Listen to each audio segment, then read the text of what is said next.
All right, here's the power. This is the Constitution PowerPoint. Now, for those of you that are going to want this information, this PowerPoint to download as you prepare for your Florida Civics Literacy examination, by the way, just email me whenever you're ready.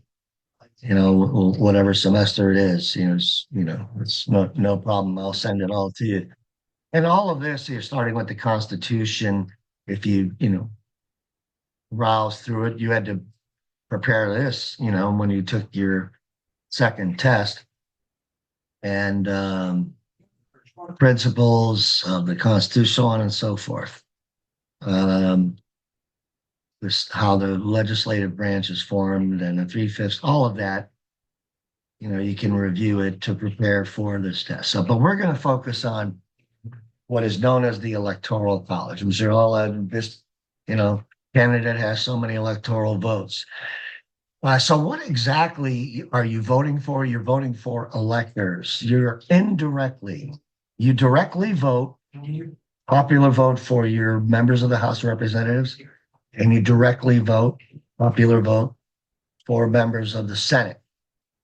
However, the president, you indirectly vote, meaning you vote for electors. You need, as a candidate, a majority of 270 electoral votes.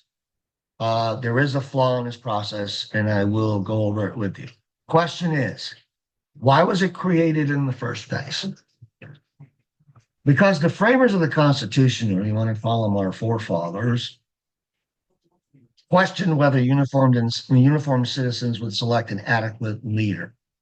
You can say that some of our forefathers were a little bit elitist. Should people that vote for the president be educated? Should they not? Should they have some experience in politics? Should they not? They argued about this process. One thing, though, that they did agree on is what I have circled down there, is it was just based on popular vote. Now, think about this for a second. Just based on popular vote. As a candidate myself, let's say I'm running for office. Why bother acknowledging the people in Vermont, Delaware, Connecticut, Maine, Wyoming, Montana, North Dakota, South Dakota, the least populated places? I'm just going to concentrate on the interests of the most populated states. Like I would travel to New York. I would travel to California, campaign in Florida. I would campaign in Texas. I would campaign in Pennsylvania. And if I get the majority vote from just those 5 or 6 states, I win, which really isn't fair to the rest of the population in the least populated states. Okay. Does everybody understand that? All right. Everybody with me on that? All right. Yes. So Yes. if it's just popular vote, folks, then forget, the rest of the lower populated states, who needs you? I just need these more populated states. I can get a majority that way, and I'm president of the United States. So they had to figure out a way so that all voices are heard, or each state has somewhat of a significance. And what they did was decide that the Electoral College. Now, what is the Electoral College? Okay, each state there has a process by which you could apply to become an elector, and each state has a different process. I'm not really sure what Florida's process is, but you could look it up. The process by which you can become an elector in Tallahassee on the day of the election, for instance, tomorrow. Okay, now they're probably already there. And all parties are represented. Okay. The number of electors for each state is based on, as you see the equation here, the numbers of representatives plus the number of senators will give you an equal. Hold on, let me get rid of this. This is from that. Will give you the total number of electoral votes for the state. Now, Florida has 27 members of Congress. And every state is 2 senators.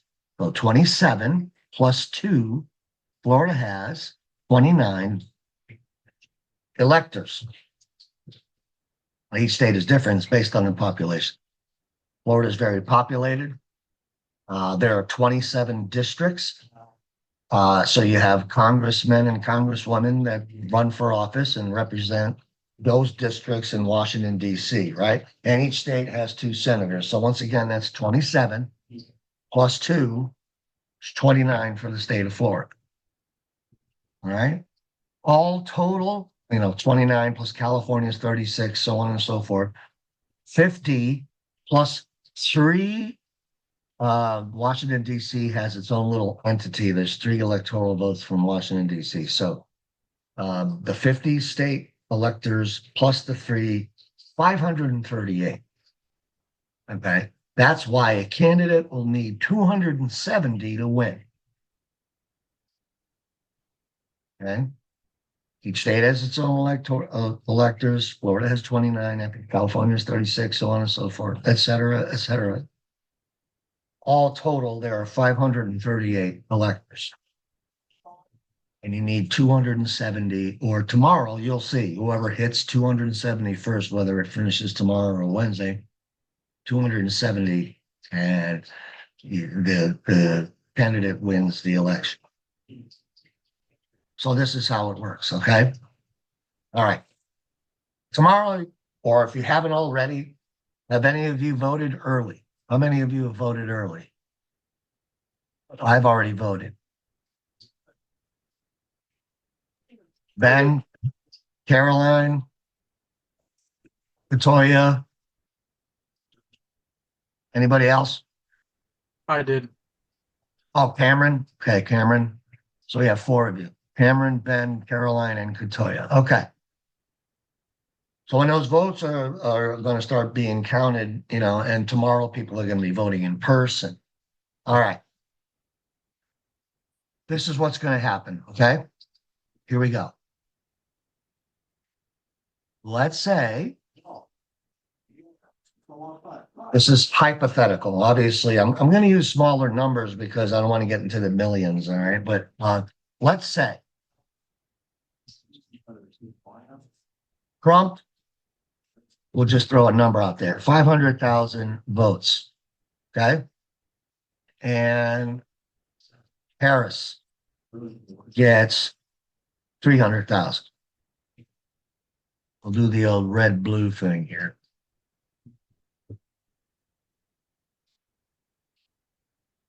Okay, so your votes go in. They count them. Trump gets 500,000, and then Harris gets 300,000. All right. Based on that percentage, the electors will be chosen. Now, since Trump is up, has 200,000, more than Harris, let's say, all right, based on that percentage, he will get 19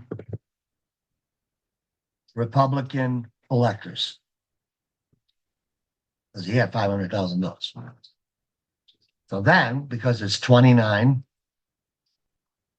minus 19, Harris will get 10 Democrat electors.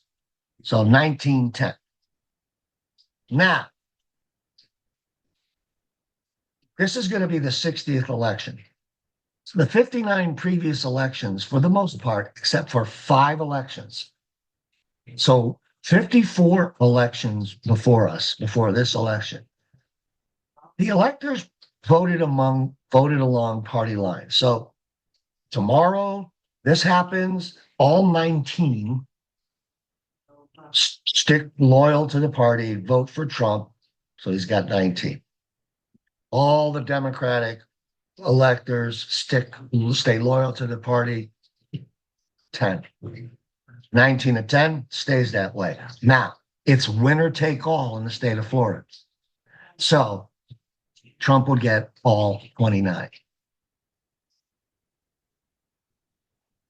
only two states have proportional electors. For instance, if it was Nebraska and it was 19-10, uh, Trump would get 19, Harris would get 10. Or Maine. There's only two states. Maine splits it. Whatever electoral votes you get, you keep in Maine and in Nebraska. But everything else, every other state, all 48 other states, winner takes all.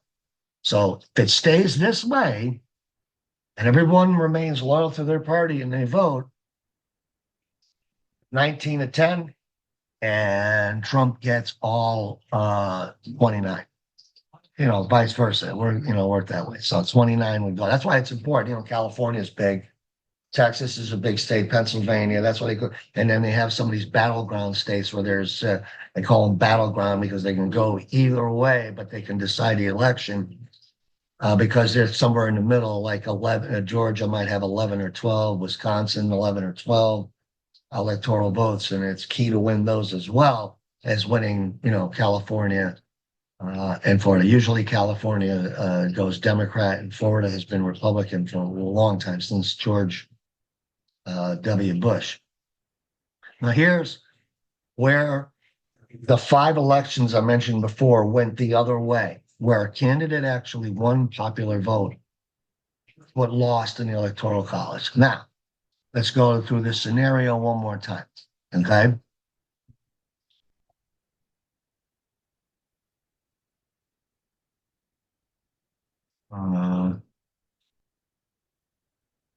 No, I don't want that. Okay.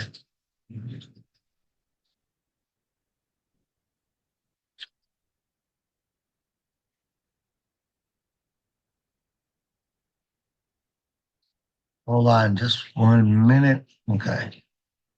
I need to get rid of this eraser.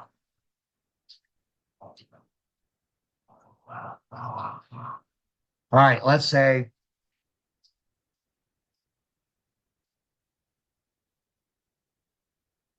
same scenario, right?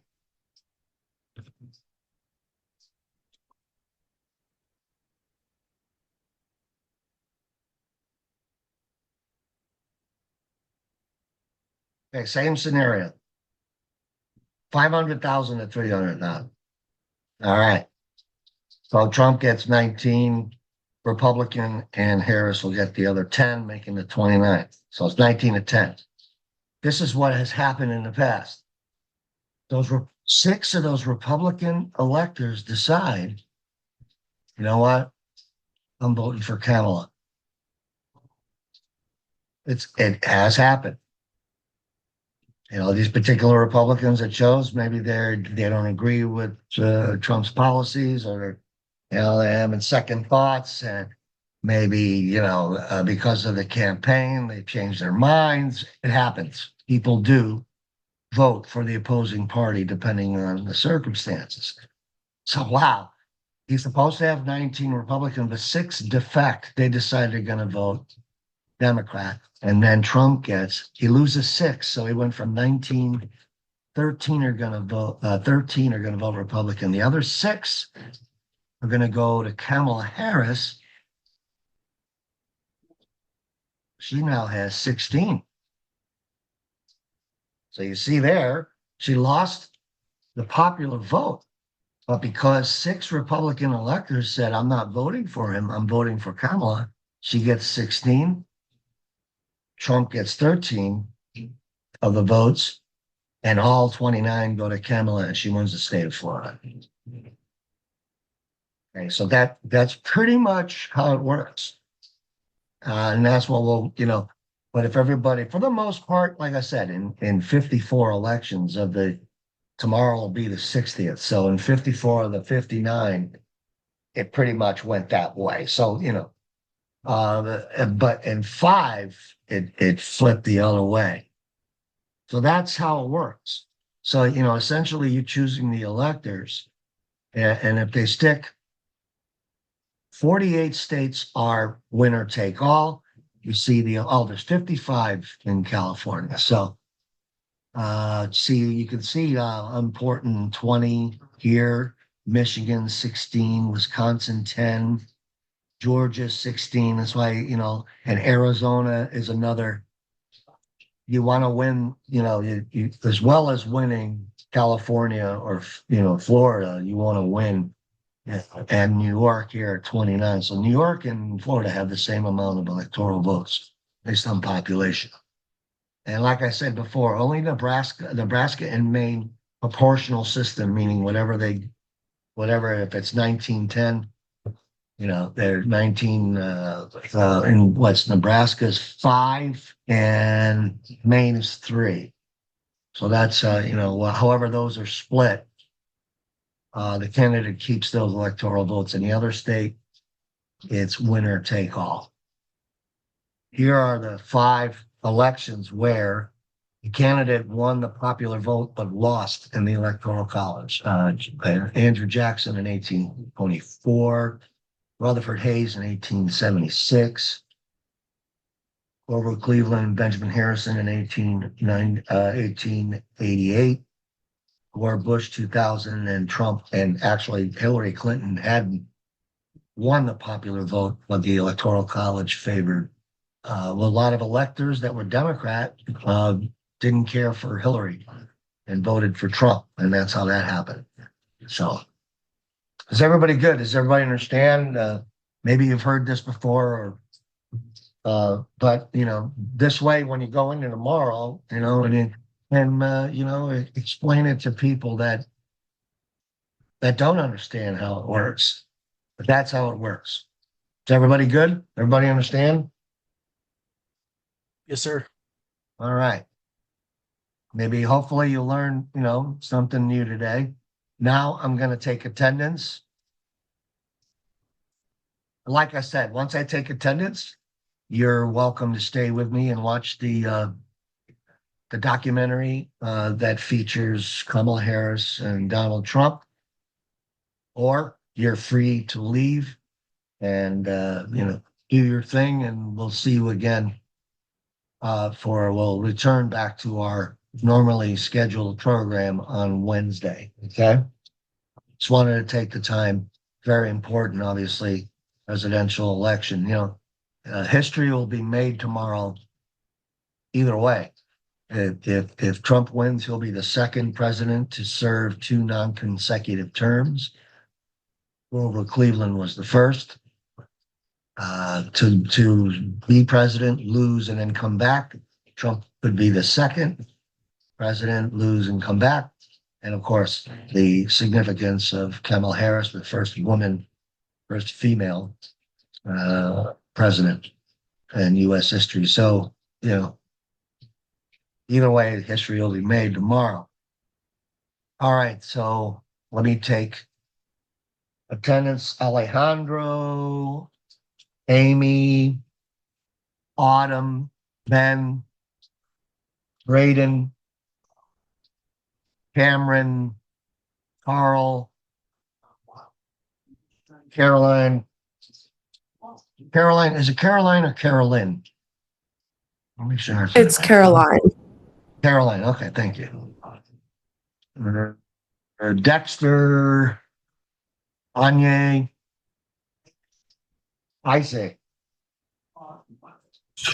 Here. I got you. Isabel, I got you. Jamie, you're good. Denaya. Here. Gotcha. I'm reading off your names here. It's Patoya. Okay. Madison, good. Mary, Muhammad, Natalia, Obi. Here.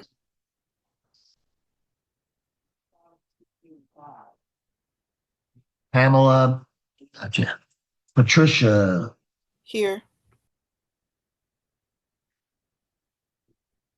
Chantel, Taylor, and did I miss anybody? Alexa, you here? Sorry, I didn't hear you. Thanks for letting me know. Bryce, there's only 3 people absent. Okay. I've marked everybody that's here, so you're good to go. Like I said, I'm gonna start the documentary. Uh, you're free to stay. I'll be here, or you can leave and work on something else or whatever it is that you are. So like I said, we'll go back to normal on Wednesday. You're welcome. Have a good day for those of you who are leaving. For those of you who are staying, here we go.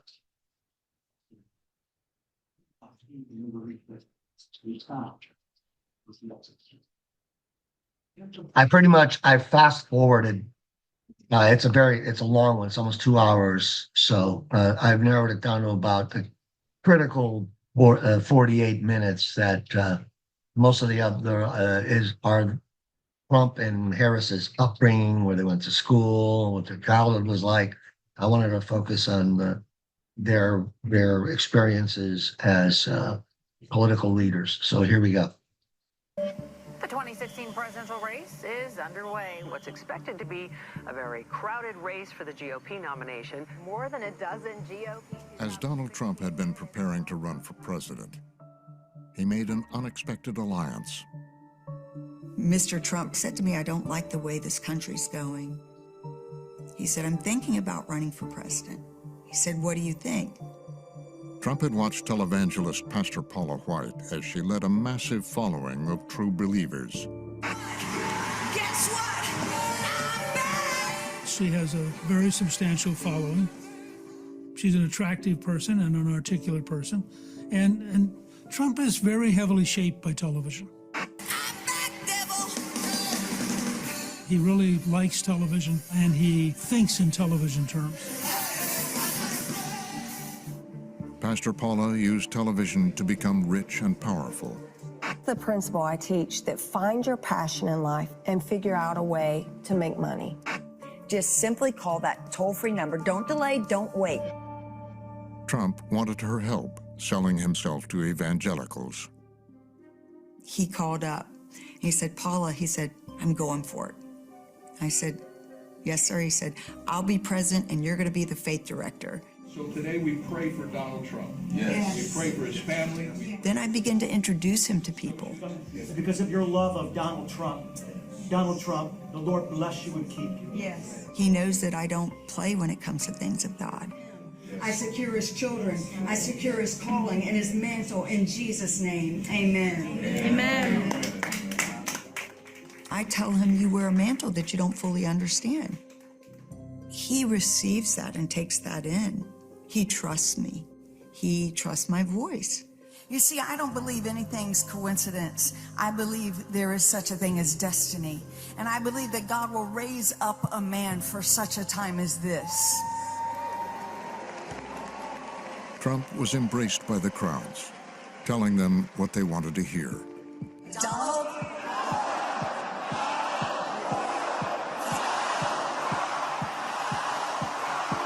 The next president of the United States, Donald J. Trump. This campaign is about giving a voice to those who don't have one. I am your voice. I am your voice. This movement's been there, and it was looking for the right leader to say, we matter. The wood was out there drying and drying and drying. It was just waiting for the right person to throw the match in and then lead the fire in the right direction, and that's what Donald Trump did. He speaks for the people. Things he's saying, I've been saying for years. When he wins, we all win. I am with you. I will fight for you, and I will win for you. These are people that believe in him. And they believe in him because he says, I'm for you. And if you don't know him well, you believe that. You believe he cares. And we will make America great again. God bless you and good night. I love you. Trump had congregated a massive base and would cement their devotion with fiery rhetoric. There's a guy totally disruptive, throwing punches, I love the old days. You know what they used to do to guys like that when they were in a place like this? They'd be carried out on a stretcher, folks. Like to punch him in the face, I'll tell you. That's true. Donald says people love to hate. And so I'm going to build hatred for immigration. Build a wall. Build a wall. And says, you know, these people are rapists. When Mexico sends its people, they're bringing crime, they're rapists. Donald's very comfortable with that. And his people were still there. They still followed him. They say, I have the most loyal people. Did you ever see that? Where I could stand in the middle of Fifth Avenue and shoot somebody and I wouldn't lose any voters, okay? It's like incredible. From the Fifth Avenue comment to the Access Hollywood moment. You can do anything. Whatever you want. Grab him by the I can do anything. Every time people try to hold him to account. Donald Trump caught on tape, in his own words, vulgar words, boasting about being able to grab women by their genitals. Every time people try to impose consequences on him. In the audio, you can hear Trump talk about a married woman he tried to have sex with and how he behaves with women that he's attracted to. That deepens the support that he gets from his base, because it says to the public, this guy is taking the arrows for you, and when he stands up for himself, he's fighting for you.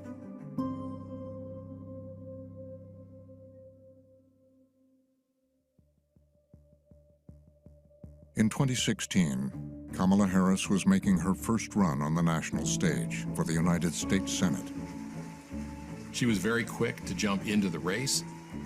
It was kind of a clear move for her. It had been many years since a Republican won a statewide election in California, so it was probably going to be a safe seat for Democrats. And on election night, she waited for the returns with her oldest friends and family. Kamala had hosted a family dinner, just her close friends and family. In the room where we were eating, there were the TV monitors up, so we can also see the presidential votes coming in. We're closing in on our first chance to make projections in the presidential race. Americans now choosing. We were at this dinner, and I'll never forget, the Associated Press declared her the winner at like 3 after 8. Then the other results started coming in, and it started to emerge that, we might be dealing with the Trump presidency. Right now, he is ahead of Hillary Clinton. He has 167. She is in profound trouble right now in the Electoral College. We were all sort of watching our phones to see which, had Arizona been called, had Texas been called. It was truly a night of two different experiences. Donald Trump has won the state of Wisconsin, and there goes her blue wall. Donald Trump has won the state of Pennsylvania. That is the race, frankly. President Trump may be something that everybody needs to get used to. In that moment, it sort of dawns on her that she is going to go to Washington for the first time to represent California under a Donald Trump White House, who stands against pretty much everything she stands for. We get over to the campaign where the party was. Some people are crying. It is a despondent crowd. There was a speech that we had crafted, and she just tore it up. She just tore it up and was like, I'm just gonna go out there and talk with people. So here's the deal, guys. It's gonna be a long night. It's gonna be a long night. I have always perceived that in times of real crisis and hard moments, like that's sort of when she is at her absolute best. We know that we have a task in front of us. We know the stakes are high. When we have been attacked and when our ideals and fundamental values are being attacked, do we retreat or do we fight? I say we fight. She knew the assignment, as I think the kids like to say. Like she knew that she was walking into a room that needed a leader. I intend to fight. I intend to fight for Black Lives Matters. I intend to fight for truth and transparency and trust. I intend to fight. I intend to fight for a woman's access to health care and reproductive health rights. I intend to fight against... It goes back to the words she's hearing as she's in the stroller. We're going to fight for justice. We're going to fight for civil rights. I believe we're at an inflection point. I believe we are at a place that is similar to that place in time when my parents met when they were graduate students at UC Berkeley in the 60s and active in the civil rights movement. That strain is in her here. That's her progressive side melding with her prosecutorial side. We fight, and when she's in fight mode, she's at her best. Do not despair. Do not be overwhelmed. Do not throw up our hands when it is time to roll up our sleeves and fight for who we are.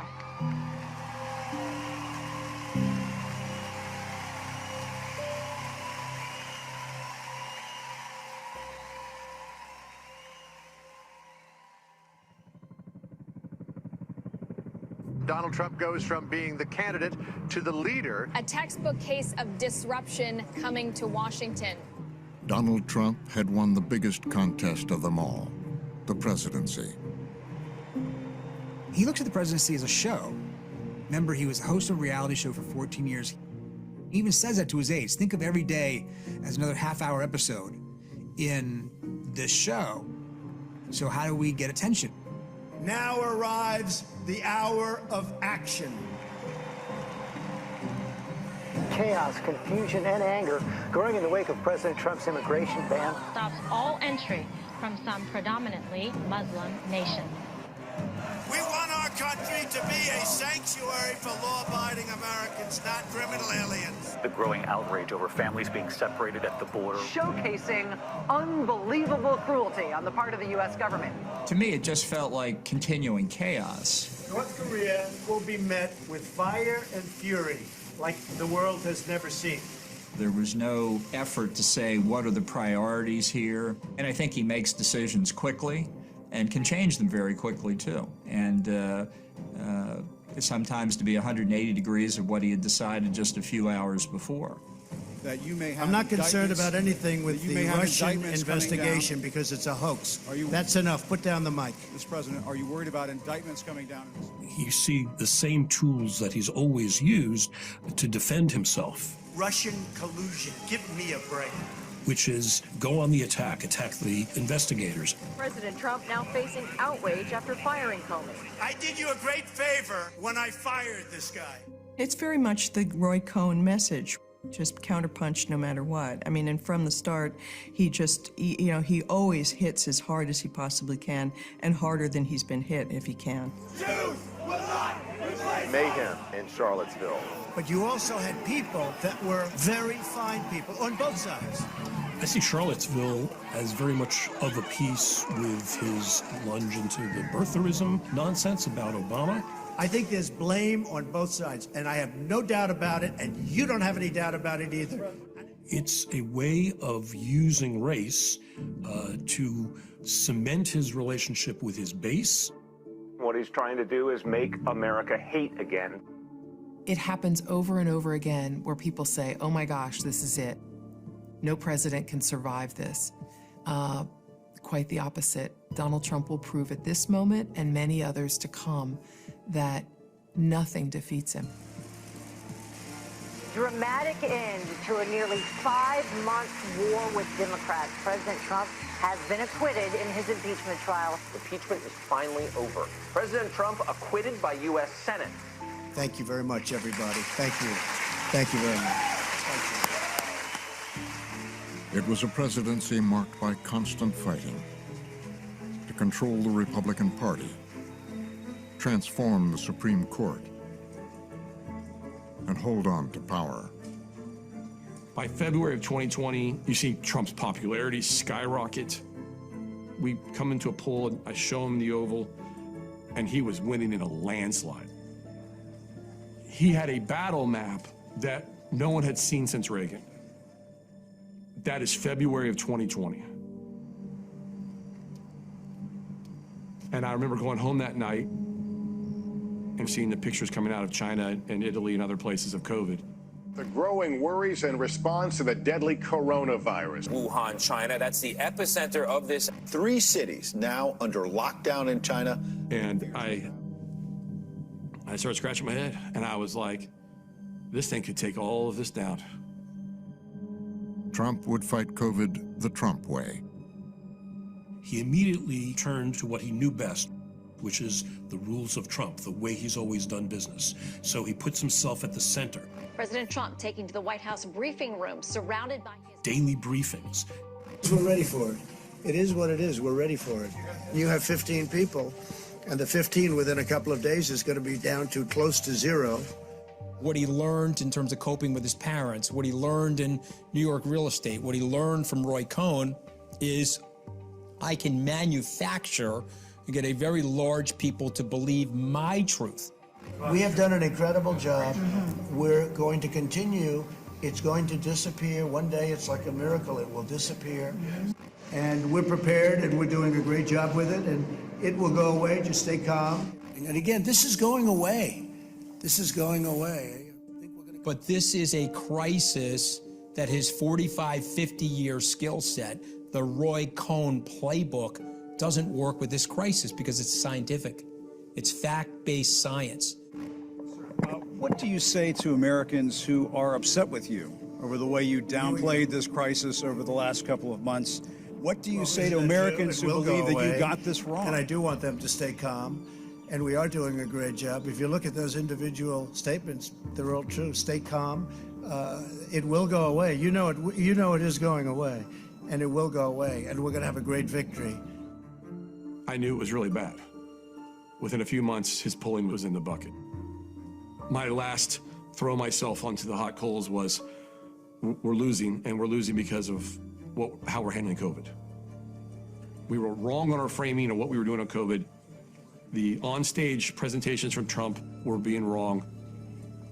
And if the election's held today, we'd lose. And he didn't like hearing that. He got very upset with me. That was the last time I ever was in the Oval Office.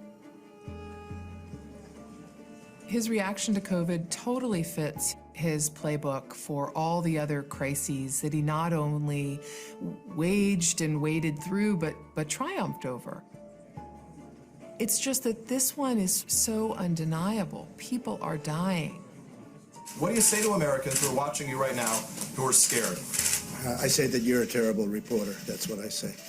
Go ahead. I think it's a very nasty question, and I think it's a very bad signal that you're putting out to the American people. The American people are looking for answers. Trump's playbook had become a liability. I think that his presidency ended with those briefings, frankly. Had he turned COVID fully over to experts, people were especially willing to give you the benefit of the doubt during that kind of an emergency and tragedy, that he would have been reelected.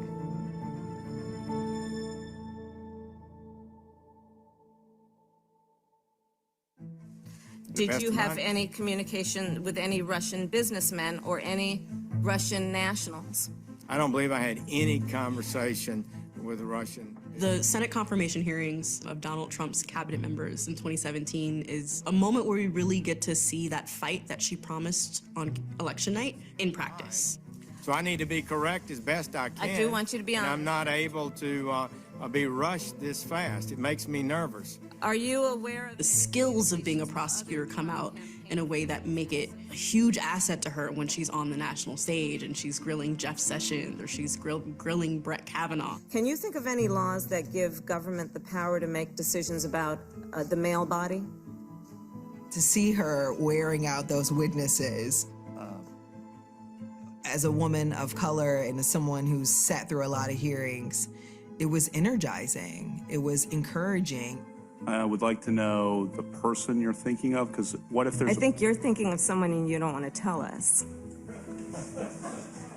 She was Kamala the prosecutor, asking the tough questions, knocking you off balance. Did you watch Dr. Ford's testimony? I did not. I plan Thank you. to. I plan Thank to. you.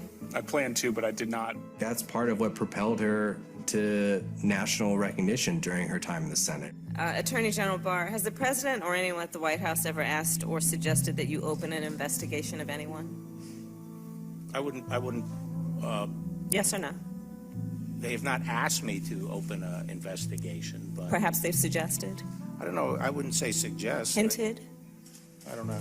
inferred. You don't know. Okay. She really hit cult status at that point, and people rallied around her, became enthusiastic about her, and it really sort of set the stage for her future run. She became convinced that 2020 was her one window to run for president. I mean, for a junior senator who had been in Washington for all of a year and a half, that's remarkable. She was in a field of 20 Democratic candidates. At the first debate, she went right on the attack. And I'm going to now direct this at Vice President Biden. I do not believe you are a racist. And I agree with you. Joe Biden was the heir apparent, and she went for the leading contender. And of course, that's something that she learned in San Francisco, you know, elbowing your way to the top. But I also believe, and it's personal, and I was actually it was hurtful to hear you talk about the reputations of two United States senators who built their reputations and career on the segregation of race in this country. It's a political opening, and she uses it. A lot of Democrats are very upset by this. They feel like, okay, it's one thing to go after somebody for policy, but to go after what's basically his integrity, that's really upsetting to a lot of Democrats who feel like, no, the main target here has to be Trump. We can't be going after each other in these kind of personal terms. You also worked with them to oppose busing. And, you know, there was a little girl in California who was part of the second class to integrate her public schools. And she was bused to school every day. And that little girl was me. I was like, wow, that's a pretty good takedown. It certainly hurt him, and it helped her in the polls briefly. And then it turns out that her position on busing wasn't a whole hell of a lot different than his. When people find out, like, well, okay, but you're not all that different than he is, that's when it kind of fell apart.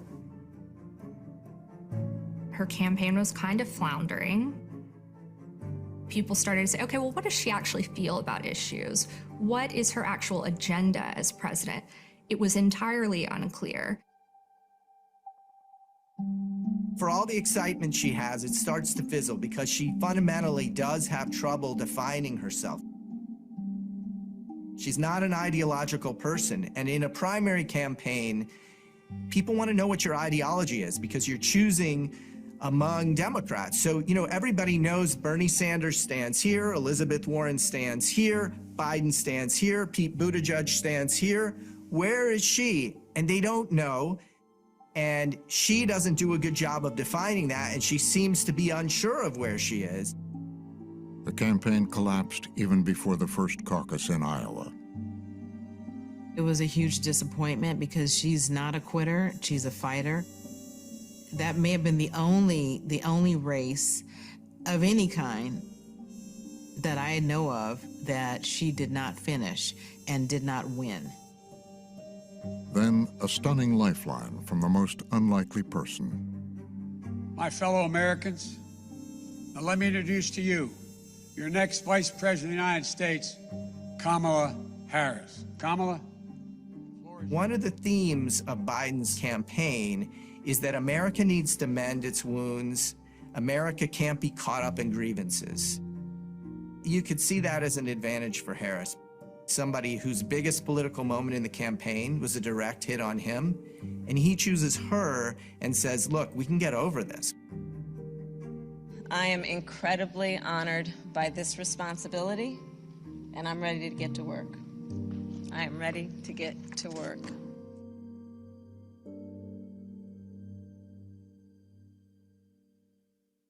The Fox News decision desk can now project that former Vice President Joe Biden will win Pennsylvania and Nevada. He is President-elect Joseph Robinette Biden. Losing after a first term in office is a unique thing that doesn't happen that often. There was one moment where in this period he was watching Joe Biden on TV and says, "Can you believe I lost to this blank guy?" Publicly, Donald Trump refused to concede the loss. He would exercise his power to fight it. I won the election. Donald Trump is simply being consistent. Most fraudulent election in history. He's simply being what he's always been. He's always believed that what the rest of the world sees as a loss can be marketed as a win. This election was a total fraud. And they did these massive dumps of votes, and all of a sudden I went from winning by a lot to losing by a little. Donald Trump was personally orchestrating the actual campaign to overturn the election. You will find tens of thousands of false ballots, forged ballots, you'll see it. He was making videos. You can press a button for Trump, and the vote goes to Biden. What kind of a system is this? But he was also literally working the phones. Arizona House Speaker Rusty Bowers described at least 2 phone calls from the former president as pressuring state election officials in Arizona. In a series of calls after the election, Trump demanded Bowers throw out the electoral votes won by Joe Biden and Georgia. I just want to find 11,780 votes. Fellas, I need 11,000 votes. Give me a break. But Trump's efforts would continually fail. In the courts where evidence gets scrutinized, authenticated, and tested, they're getting hammered. More than 60 lawsuits were unsuccessful in court. All but now ending the president's attempt to reverse his election loss.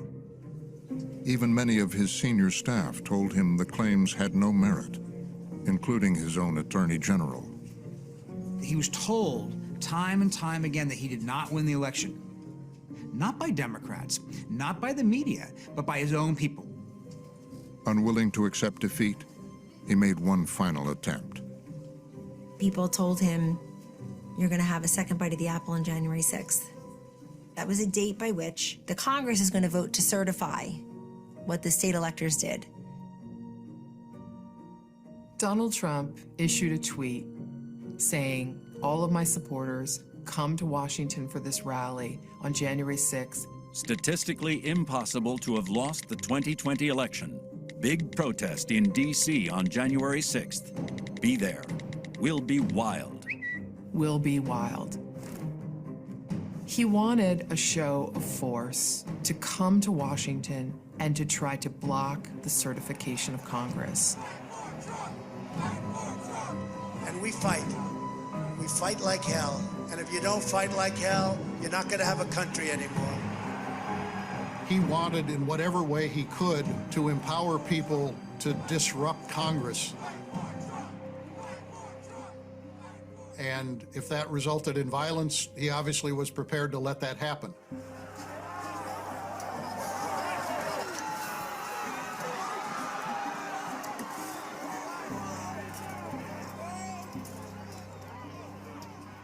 January 6th, at its core, is the ultimate expression of Trump's belief that he can never acknowledge a loss.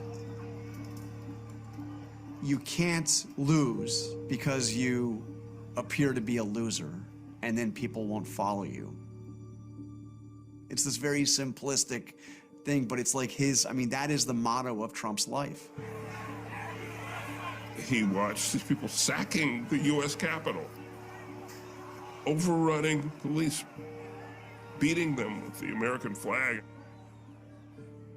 To just sit there and watch it on television, just inexplicable. So either he was able to delude himself that he had actually won, or he simply didn't care that he had lost, that he wanted to keep power. Eventually, police regained control of the Capitol. The Capitol grounds have been secure. Police had to use tear gas. Troops are deployed around the Capitol perimeter to prevent any more violence. The violent insurrection hadn't worked. I, Joseph Robinette Biden, Jr., do solemnly swear. Refusing to attend Biden's inauguration, he left Washington on Air Force One. Congratulations, Mr. President.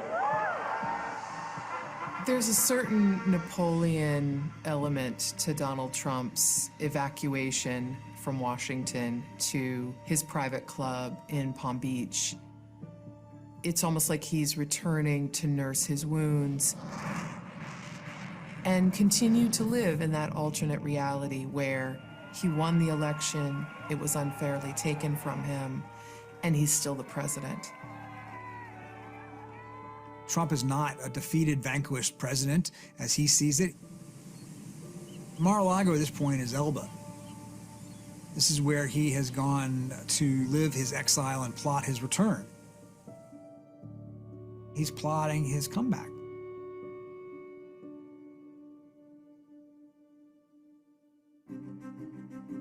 I, Kamala Davy Harris, do solemnly swear.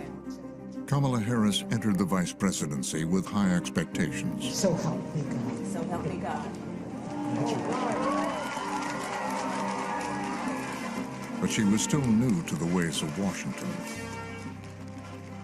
She's somebody who just 10 years before had been the district attorney in San Francisco. She'd been in the United States Senate, of course, but she was barely there for, 2+ years before the presidential campaign cycle began. So here you are assuming office as vice president, where you're not very far removed from local government in California. She would try to learn what she could from one of Washington's most established politicians, Joe Biden. They started to spend a lot of time together. So she was really shadowing the president. They were together every morning in the presidential briefings, was standing next to him when he would sign bills. She was almost at every decision table, was the last one in the room. She was learning the job day one. I mean, that was the aim and the goal, is to stick with the president and learn as much as you possibly can about the job. And soon, the new vice president would receive her first major assignment: go to a key source of the border crisis, Guatemala. Joe Biden tasks her with, in his mind, what he did as vice president, which is liaising with countries in Central America that sent a lot of the migrants to the U.S. The stakes are massive because this is her first trip abroad as the vice president. Every network is sending somebody with her. And trust me, I cover vice presidents, and sometimes I'm very getting orders or someone on the interest.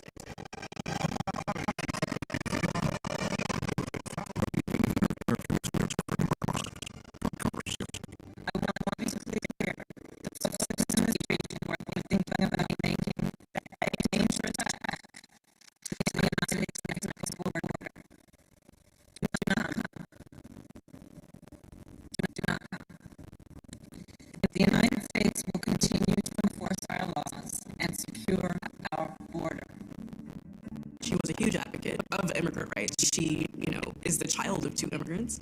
And all of a sudden, she's, on this trip to Guatemala and saying, don't come to prospective migrants. The excitement that people had around her starts to shift, particularly on the left. Then, in a high-stakes major network interview, it got worse. Okay. Do you have any plans to visit the border? I'm here in Guatemala today. At some point, we are going to the border. We've been to the border. So this whole thing about the border, we've been to the border. She says that she's been to the border when Lester Holt asks, which is not true. It escalates very quickly into something strange and defensive and just an all-around kind of catastrophic viewing experience. We've been to the border. You haven't been to the border. And I haven't been to Europe. And I mean, I don't understand the point that you're making. I'm not. She lets the prosecutor, sort of acerbic-witted version of Kamala Harris, comes out, and she says, I haven't been to Europe either. What's the big deal? And it just becomes this blow-up moment back home. Kamala Harris was never and is still not ready for prime time. She is not ready for serious governance, the serious responsibility. She doesn't know anything. She doesn't know how to learn anything. She is inarticulate, and she's not sure what the big words mean anyway. It's sort of what happens in Washington, especially when you're a woman. If you have a misstep, people hyper-focus on it, and then they hang it around your neck like an albatross. Selecting a VP based solely on diversity criteria, not objective merit, is not only stupid, it's really dangerous. All of the doubts that people had had about her already, about Black women, you know, diversity, equity, inclusion, it kind of all came to a head in that moment. This is what happens when you choose your vice president based on gender and skin color rather than actual talent and expertise. We're seeing that disaster unfold right now. That's so mean. Kamala Harris's reaction was essentially to recede from public view.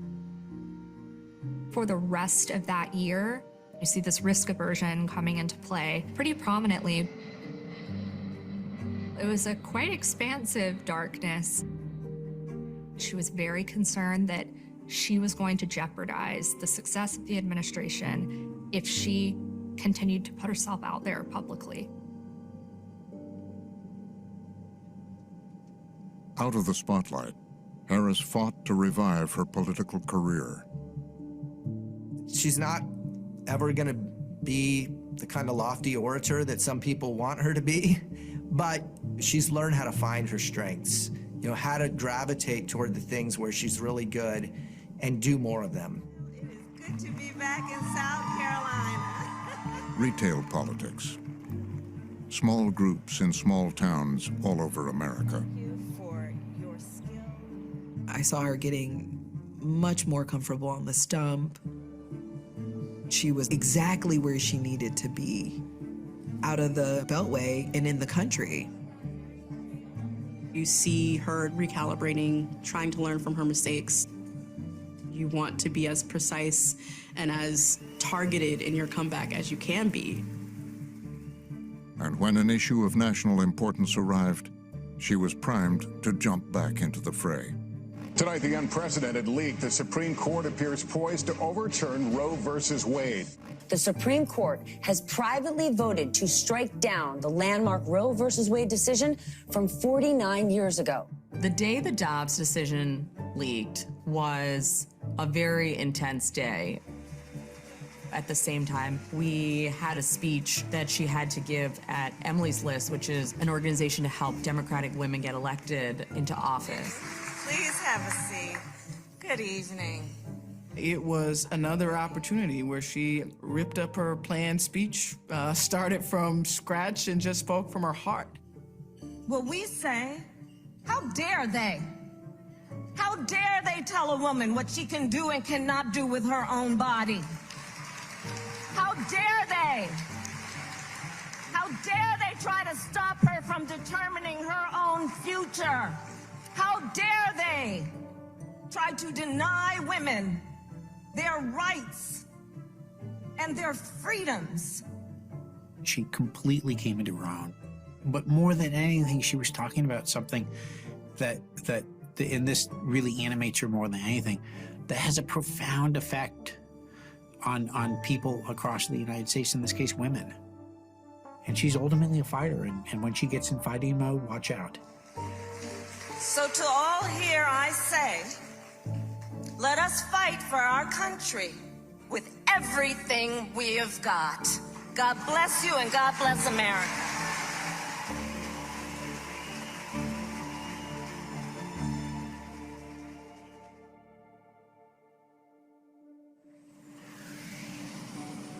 An historic day here in Washington. A federal grand jury here has indicted former President Donald Trump. In those years after his presidency, Donald Trump's past seemed to be catching up to him.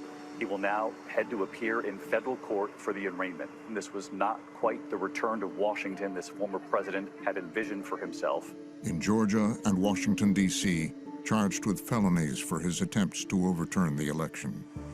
The former president is charged with leading a criminal organization that worked to overturn the results. Trump is facing over 700 years in jail if convicted on all charges. He already lost multiple civil trials. Found Trump liable for sexually abusing and defaming Carol. That found him liable for sexual abuse, business fraud. His business was convicted in criminal court of tax and other financial crimes. Trump guilty on all 34 counts of falsifying business records in the Stormy Daniels hush money case. Trump now faces the possibility of jail time after he was found guilty of all 34. All of these things have happened since he left office. President Trump. Donald Trump is not just fighting for his long-held belief that he's a winner. He is not just fighting to prove to his father, to the naysayers, that he is stronger than they are. He is fighting for his freedom. Winning the presidency is equal to staying out of jail.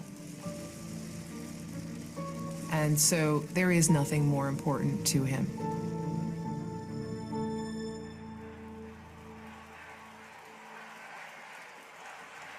President Trump officially clinching the Republican nomination for president. Donald Trump securing the Republican nomination in commanding fashion.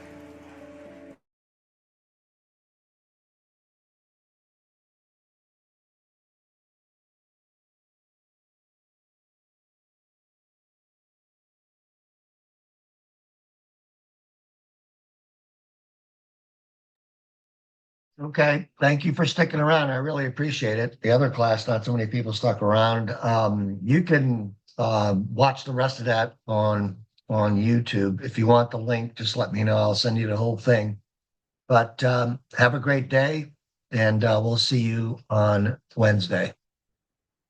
Thank you. Thank you. Have a good day.